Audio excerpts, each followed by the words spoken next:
നിങ്ങളുടെ ഇഷ്ട പരമ്പരകൾ എക്സ്ക്ലൂസീവായി സൺ നെക്സ്റ്റ് ആപ്പിലൂടെ തികച്ചും ഫ്രീ ആയി ഇപ്പോഴേ ആപ്പ് ഡൗൺലോഡ് ചെയ്യൂ. കൊള്ളാം, നന്നായിട്ടുണ്ട്. ഈ പറയുന്നത് ആരുടെ വീട്ടിൽ നിന്നാണെന്ന് ആദ്യം ചിന്തിക്കണം. ആരുടെ മുന്നിൽ വെച്ചാണ് ഇത്തരം വാക്കുകളൊക്കെ പ്രയോഗിക്കുന്നത് എന്നും ആലോചിക്കണം. അതെങ്ങനെയാ ഇവൾ എന്ത് പറഞ്ഞാലും വായും മൂടിക്കെട്ടി അടിയാനെ പോലെ നീ നിന്നു കൊടുക്കുമല്ലോ. അമ്മേ പ്ലീസ്, എന്തിനാ വെറുതെ ഇങ്ങനെയൊക്കെ പറയുന്നേ? മനസ്സിൽ തോന്നുന്ന വികാരം മറച്ചു പിടിച്ച് അഭിനയിക്കാനൊന്നും എനിക്കറിയില്ല. എന്റെ ഉള്ളിലുള്ളത് ഞാൻ തുറന്നു പറയും.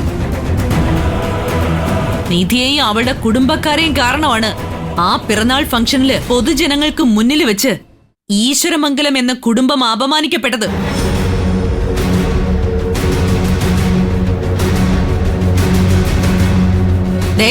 ഒരു കാര്യം ഞാൻ പറഞ്ഞേക്കാം, ആവശ്യമില്ലാത്ത സ്വന്തവും ബന്ധവും ഒക്കെ പറഞ്ഞ് മേലിൽ ഈ വീട്ടിനകത്തേക്ക് കയറി വന്നേക്കരുത്.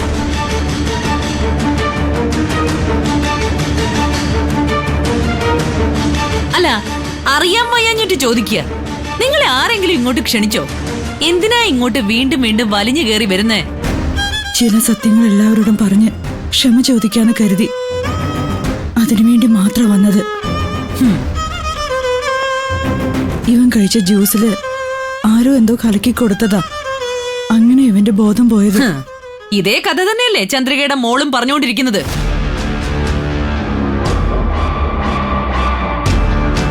ഇവനെന്താ ഇള്ളാക്കുട്ടി വല്ലതുമാണോ? ആരെങ്കിലും എന്തെങ്കിലും കലക്കി കൊണ്ടുചെന്ന് അണ്ണാക്കിൽ ഒഴിച്ചു കൊടുക്കാൻ? കാള പോലെ വളർന്നില്ലേ? കഴുതയുടെ ഗുണമെങ്കിലും കാണിച്ചൂടെ നിനക്ക്?